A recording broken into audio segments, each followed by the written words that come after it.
welcome back to Deborah's Glad Tidings. Today I'm going to go ahead and pick up on our story where we left off.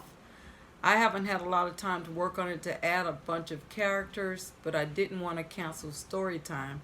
I wasn't feeling that well to add in as many characters as I have in the past, but I didn't want to cancel story time. So I'm going to go ahead and start with our story. Monday we left off with Princess Patella in search of her Prince Charming, and she ran into one of Mama Dale's estranged sisters, Seven Legs Fairy. So now we'll pick up where we left off. Princess Patella felt much better by what she had just heard. She put the eggs in her bag and headed towards the kingdom of Prince Charming. She walked 8 days and 8 nights without stopping, and then she came to a huge mountain made of ivory. It was so steep that you couldn't set foot on it without falling. She tried repeatedly, but she couldn't climb it. She tried and tried, but each time she slipped until she tired herself out. Because of this great obstacle, she lay down at the foot of the mountain in despair. She lay there with no other desire but to die, until she remembered the eggs Seven Legs Fairy had given her. Taking one of them out, she said, "Let me see if she was not laughing at me and promising me the help of what I stand in need." As soon as she had cracked the first egg, she found inside little golden iron anchors, which she attached to her feet and hands. She put them on and climbed the ivory mountain without difficulty because they stuck into the ground and kept her from slipping down the mountain. Once she reached the top, she met a new obstacle, which was how to get down again. The whole valley was one sheet of mirror. There were more than 60,000 women standing around looking at themselves, filled with delight. This mirror was no ordinary mirror. This mirror was more than 2 leagues wide and 6 high, and it allowed everyone to see themselves as they wished to be seen. The red-haired maiden saw herself with fair ringlets and black hair. The old dame saw herself young again, and the young never grew aged there. Everyone's defects were hidden by this mirror, so people came from the 4 quarters of the globe. It was enough to make you die laughing to see what vain creatures people are. Men were no less attracted by the flattery than the women because the mirror pleased them too.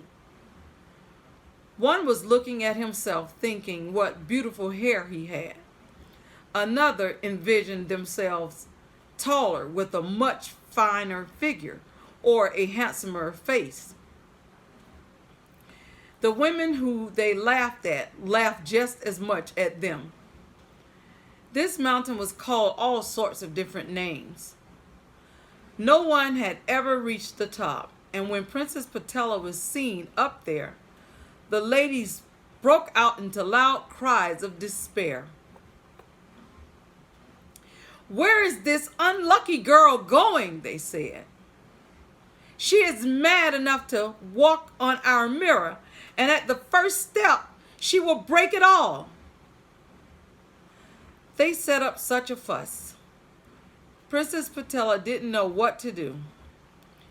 She saw a great danger in descending that way, so she broke another egg. Out came 2 pigeons and a chariot big enough for her to fit comfortably inside. Then the pigeons descended lightly with the princess without accident. "My little friends," she said to them, "if you would please take me to the palace where Prince Charming holds his court, it would be a service which would never be forgotten." The pigeons were willing and docile.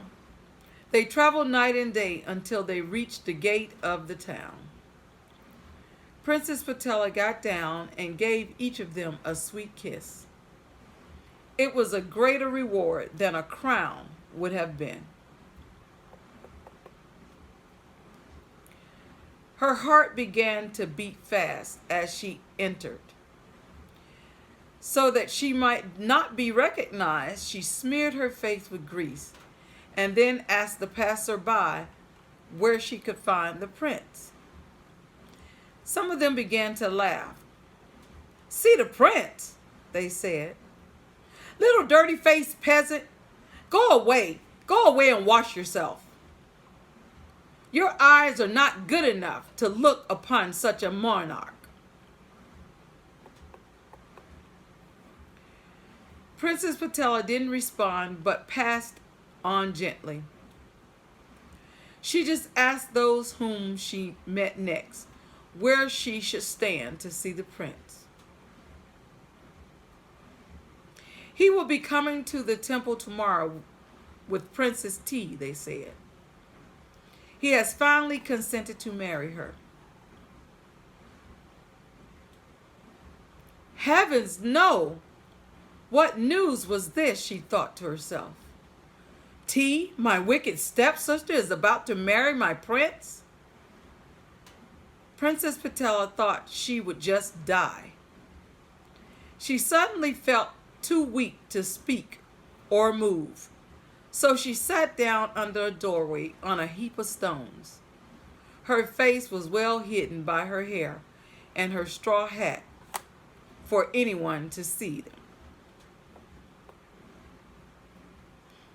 "Ah, how unhappy I am right now," she said.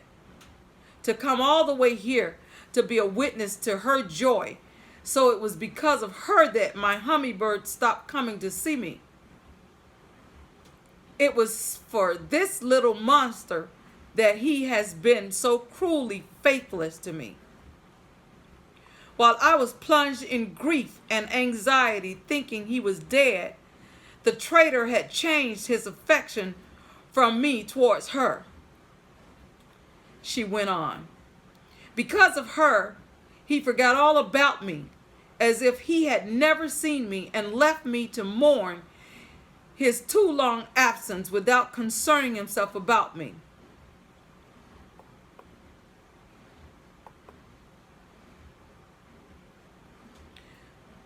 When one is unhappy, one's appetite is usually not very good.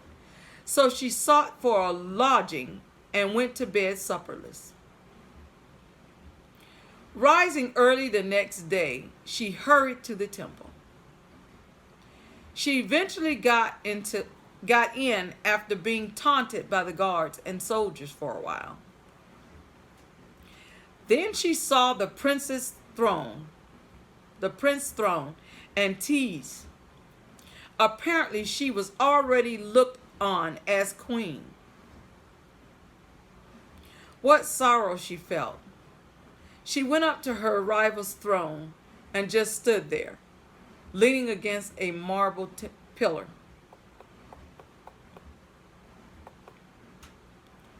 The prince was the first to arrive, handsomer than ever.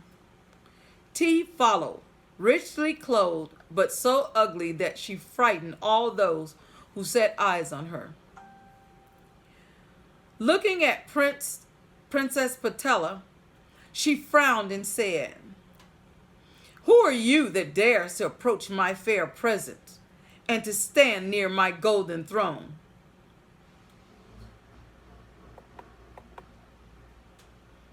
"I am Black Snowflake the Empress," she answered. "I come from a long way off to sell you rarities." Then she rummaged in her sack and drew out the emerald bracelets that the prince had given her. "Ha ha," said T. "An empress, hardly. And these are just pretty pieces of glass. Will you have 5 soap pieces for them?" "Show them to those who know their value, madam," said Princess Patella, "and then we can make our bargain."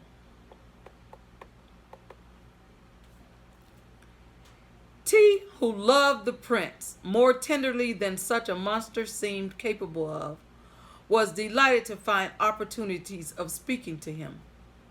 She approached his throne, showed him the bracelets, and asked him, "Are they trash or treasure?" At the sight of them, he remembered those he had given to Princess Patella. He grew pale, sighed, and remained quiet for a while without answering her. Trying not to call attention to the conflicting thoughts within his mind, he tried not to call attention to himself and answered, saying, "These bracelets are worth, I should think, as much as my kingdom. I thought there was only one pair in the world, yet here are others just like them." Tea came back and sat on her throne, and then she asked Princess Patella how much, without overcharging, she would take for these bracelets. "You would never be able to pay me, madam," she said. I rather propose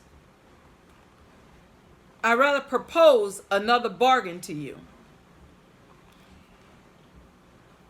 If you will let me sleep one night in your echo room of the palace, I shall give you the emeralds."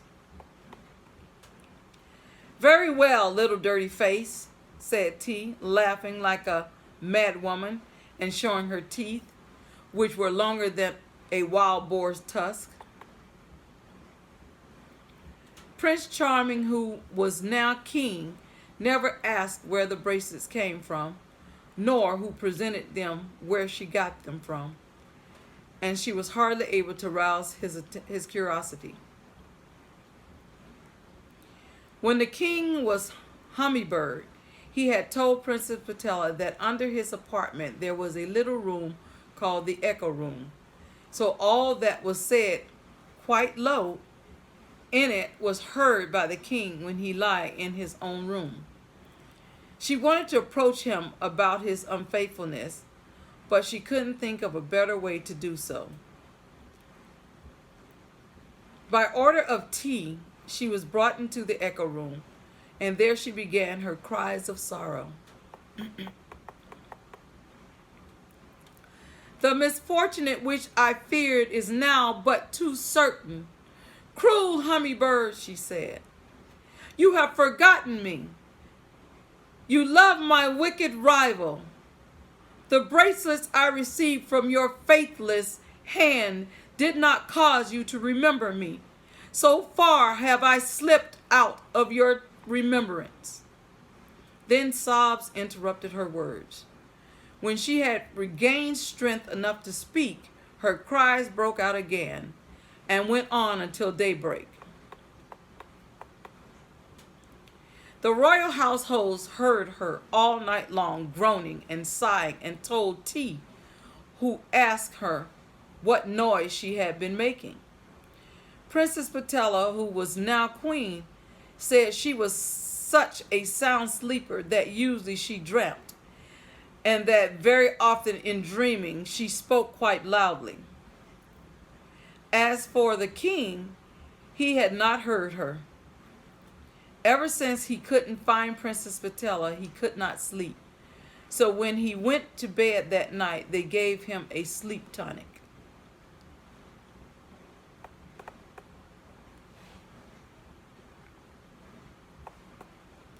Queen Patella passed a part of the day wondering with anxiety if he heard her that night.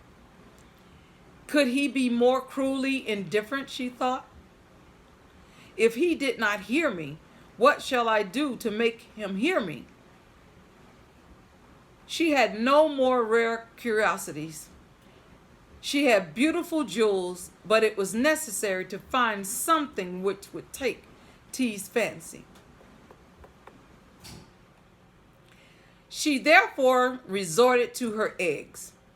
As soon as she broke one out, came a little coach of polished steel inlaid with gold. 6 green mice were harnessed to it. The driver was a rose-colored rat. In this coach were 4 puppets, livelier and funnier than any of those you would have seen at a fair. The things they did were extraordinary, especially the 2 little gypsy puppets who could dance a jig. The queen was delighted with their fresh wonder of magic, but she kept it to herself until that evening, at which time T goes for a walk. Then, stationing herself in one of the avenues with the mice, the coach, and the puppets, T was so astonished at the magic that she cried out 2 or 3 times, "Black Snowflake Empress! Black Snowflake Empress! Will you take 5 halfpence for your coach and mice?"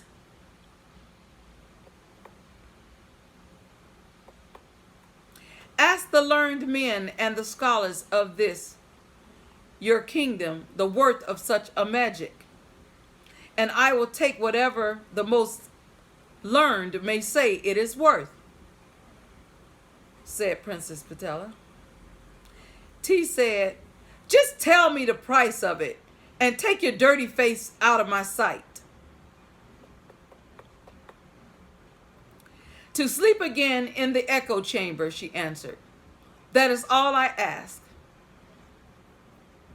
"Well, be off with you, poor wretch," said T. "You won't be refused that." And turning towards her ladies-in-waiting, she added, "What a fool she is to get so little profit."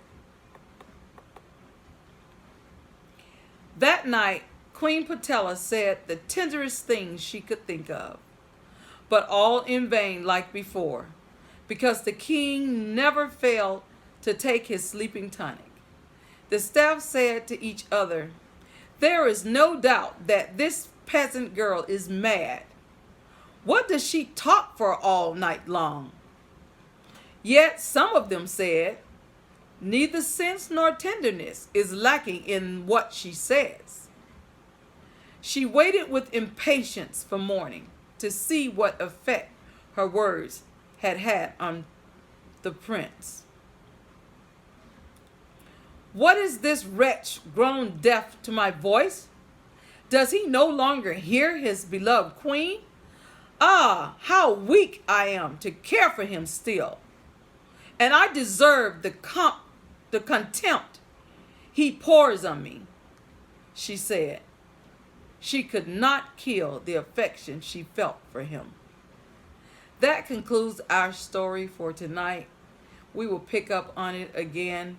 The only characters added to the story tonight were, I think it was only 2, and that was Black Snowflake, the Empress, and Trash or Treasure. But I will repeat all of the names of the characters who have been featured in this story so far, since we started it 2 Fridays ago.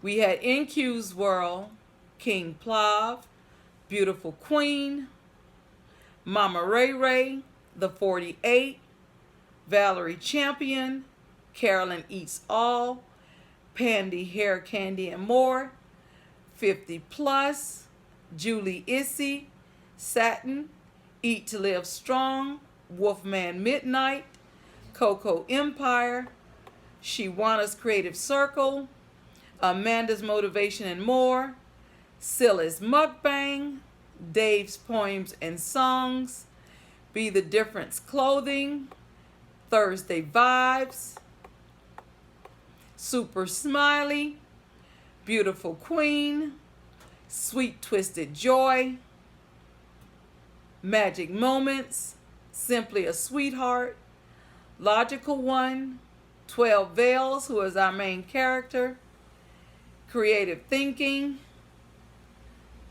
King Plav is also a main character, Solution, Gigi's Gluten-Free Lab, Dazzling in the Kitchen, Finest Wine Cooking Channel, Slick Production, Mindcrafted, according to Jeff, Chosen Queen, Princess Potella, who is also a main character, Mrs. Kanky Curly, Mama Dale, At Home with Mrs. Jones, Pretty Gigi, Auto Flower 420, Oil Money ENT, God's Child, Share Bright Light, One Virtuous Woman, Island Reaction, Bloveslife, It Gets Real,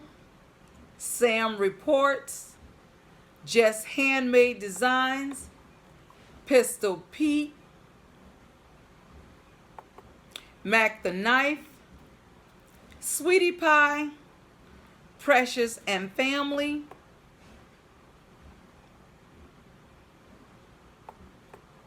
Destiny Awaits Me, Jeremiah 29:11, As Told by Tina, Just Key, We Are Family, God's in Control, Life Reality, A Spiritual Journey, Night 7, Green Wizard,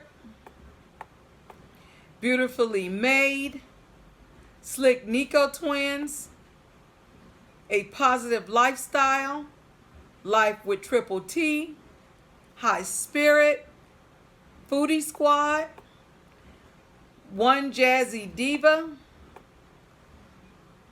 Hummingbird, who is also Prince Charming, VA Moon, Be Nice, Short Bus Pull Up, Backyard Gardener, Naturo is Awesome, The DMV Dining Diva, Dazzling in the Kitchen, K #more, Pandy Hair Candy and More, Diamonds and Pearls, Coach Sherry, Coco Empire, Purple Tube, Be the Difference Clothing, Superwoman Bling, Chatty's World, Candy C, Miss Sugar, Brown Girl Bella, Miss Full Roller, Mama Ray Ray, Web Savvy Cafe, NBRS Commandor, Warriors, Mar Thompson, Vietnam Thugs, Soldier Poet, Hashez Firelord, Muscle Man for Life, Bree Fireheart, Sir Brandon, Gathering Place,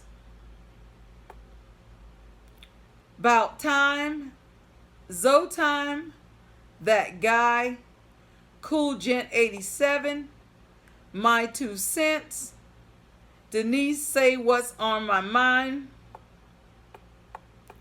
Catherine and Friends, Peace and Love 101, Angel Light Over Darkness 33, Us Never Them,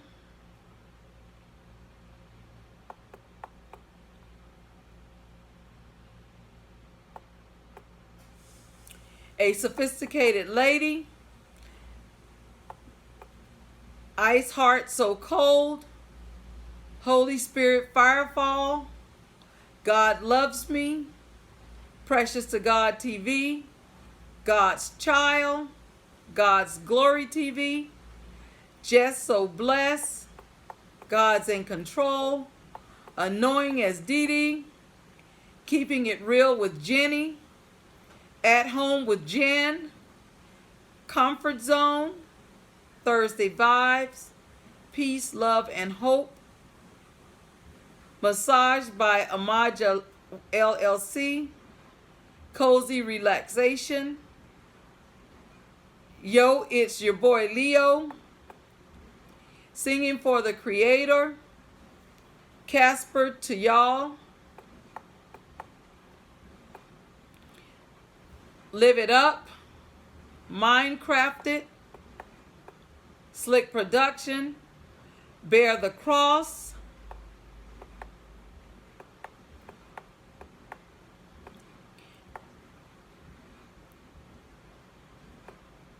Queen Darkness, Renee Rebel, Key Lee, Coco T, Blind Jeer, Zaya Rose, Irene May, Sharonda the Goddess, aka James, 615, The Technology Ryan, Country Ghetto, Eat with C, Famaka TV, Nina Stevens Bloodson, Deborah Mosley, Carter's Eat,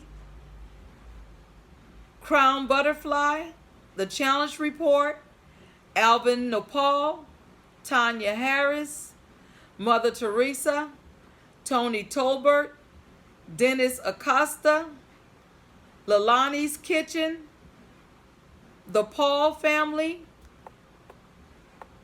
and Mama Dale, who's with Picky Dale. It's Just Miles, Dr. John Smith, Nurse Gouda,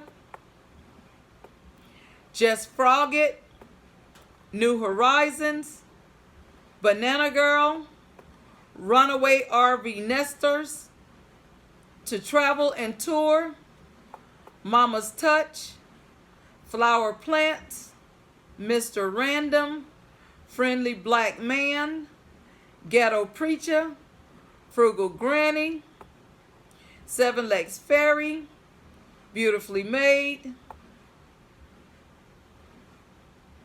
and again the two from tonight, Black Snowflake the Empress and Trash or Treasure. Those are all of the YouTube characters featured in our story so far, and we still have a little ways to go. This story has been running since 2 Fridays ago, not Friday that passed, but the Friday before. That's how long this story has been going, and those are the characters that we have used so far. And I'm sure we have more characters to be added as we move along. I'm not going to prolong the time. Like I said, I didn't want to cancel story time, but I wasn't feeling that well. So I did do it, but I just didn't take the time to add as many characters. Always remember, until we meet again, may His peace be with you. And always remember, I have a will to live. Story time is every Monday, Wednesday, Friday night, 10 p.m. Eastern Time. I will see you all on Friday at the next story time. Good night.